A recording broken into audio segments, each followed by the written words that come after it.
여러분 안녕하세요. 뉴욕에 사는 뚜비 성우입니다. 저는 나이 40이 되기 전까지는 돈과 권력, 명예 등을 인생의 최고의 가치로 여겼습니다. 그렇기 때문에 경쟁을 통한 성공을 목표로 정말 치열하게 살아왔습니다. 제 자신의 내면을 살필 여유도 없이 오직 경쟁에서 이기고 살아남기 위해 눈꽃 뜰 새 없이 허둥지둥 돈과 성공만을 위해 달려왔습니다. 그러나 그러면 그럴수록 삶이 너무 공허하고 세상에서 내 자리가 언제 사라질지 모를 것 같은 불안감을 늘 달고 살았습니다. 내가 누구인지, 하고 싶은 건 무엇인지 그런 걸 생각할 여유조차 갖기 어려웠습니다. 그 시기 저에게는 돈과 권력, 명예보다는 내 삶 자체가 소중하고 의미 있다는 느낌, 내 자신의 자아를 실현하고 싶다는 욕망, 이 넓은 세상에서 내가 진정으로 원하는 삶을 살아갈 용기가 절실히 필요했습니다. 그런 이유로 저는 40을 넘긴 12년 전인 2008년에 뉴욕으로 이민을 떠났습니다. 제가 연봉 2억을 벌던 성우를 때려치고 나이 40을 넘어 뉴욕으로 이민을 떠난다는 소식에 제 주위 사람들의 반응은 한결같이 한마디로 뚜비가 미쳤다였습니다. 그도 그럴 것이 제가 뉴욕으로 이민을 결심할 때에는 뚜비뿐만 아니라 당시 최고 인기를 얻었던 미디, 그레이 아나토미에서 주인공 알렉스 역과 디즈니 장편 영화 샤크테일에서의 주인공인 잭 블랙 역을 비롯 옆에 보시는 다양한 애니메이션 캐릭터들과 다수의 외화 프로그램에서의 더빙, 그리고 오비 맥주와 삼성 홍보 광고 등의 목소리, 그리고 각종 행사의 오프 MC, TV 예능 프로그램에서의 예능성으로 활동하는 동시에 굴지의 주방가전 업체와 프리랜서 쇼호스트로 억대 계약을 맺고 활동하는 등 성우로서 최고의 전성기를 구가하던 시절이었기 때문입니다. 한국에서 인기 성우라는 타이틀로 많은 혜택을 누리고 살던 제가 아무 소득원 없이 세계에서 가장 생활비가 비싸다는 뉴욕으로 이민을 간다는 소식에 주위의 모든 사람들은 결사 반대를 표한 것이죠. 지금의 안정되고 편안한 성우 생활을 접고 말도 안 통하는 낯선 나라에서 도대체 뭘 해서 먹고 사느냐 하는 것이 주된 이유였습니다. 더군다나 당시는 세계적 금융위기인 리먼 브라더스 파산으로 인해 환율이 역사상 최고치에 가까운 1,700원에 근접하던 때였습니다. 저 역시 충분히 납득할 만한 내용이었고 많은 고민도 해봤지만 그래도 남은 인생 내 하고 싶은 대로 원 없이 한번 살아보자 라는 막연한 심정으로 2008년 12월 24일 크리스마스 이브에 가족들과 함께 아무런 연고도 없는 낯선 땅인 지구의 반대편인 뉴욕행 비행기에 몸을 실었습니다. 겨울비가 부슬부슬 내리던 뉴욕 JFK 공항에 내리던 우리 가족은 인터넷을 통해 계약한 집으로 갔습니다. 밤늦게 도착한 집은 사진으로 보던 그런 집과는 확연히 달랐습니다.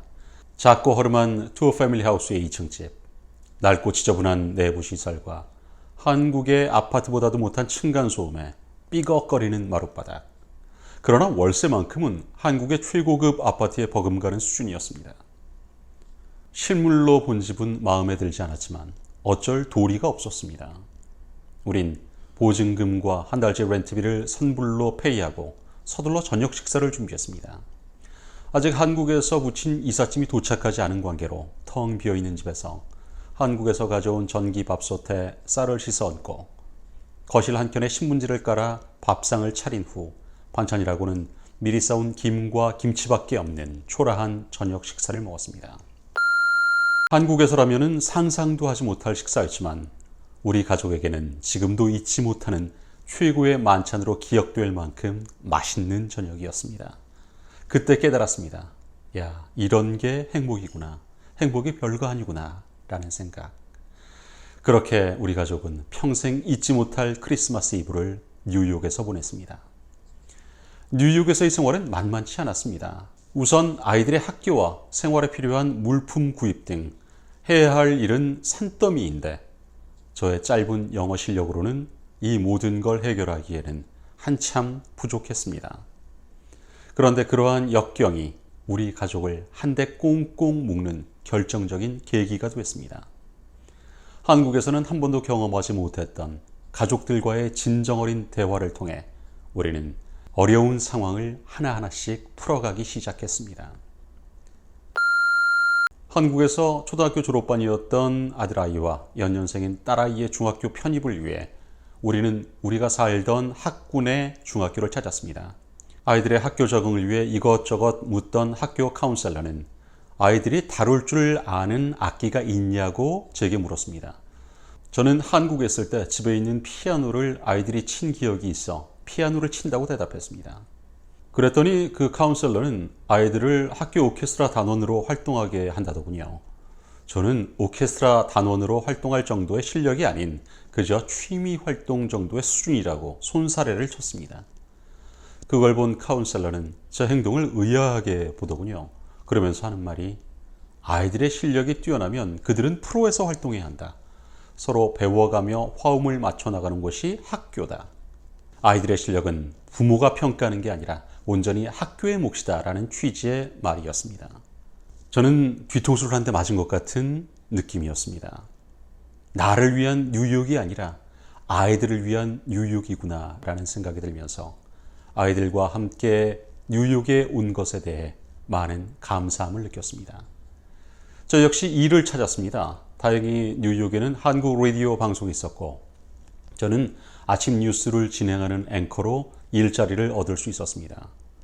성우라는 엔터테이너로서 20여 년을 넘게 해온 제게 저널리스트를 경험할 수 있는 기회인데다가 영주권까지 스폰서해준다는 좋은 조건이었습니다.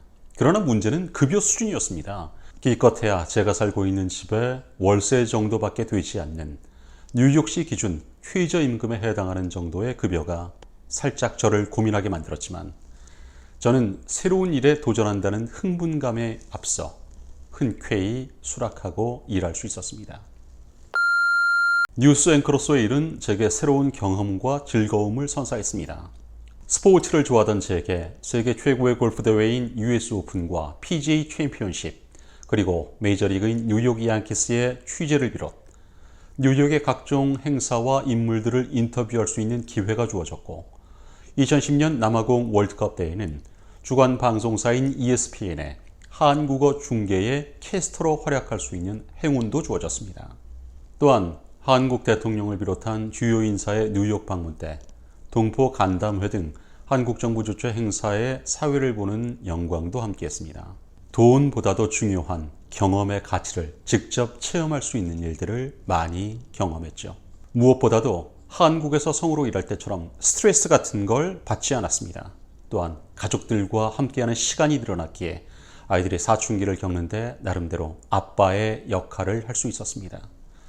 그리고 한국에서처럼 술 먹는 기회가 많지 않아서 건강도 조금씩 좋아졌습니다. 이 모든 증거가 이 다음 머리카락에 있습니다. 저는 한국에 있을 때 원형 탈모를 비롯해 전반적으로 탈모가 진행되던 때였습니다.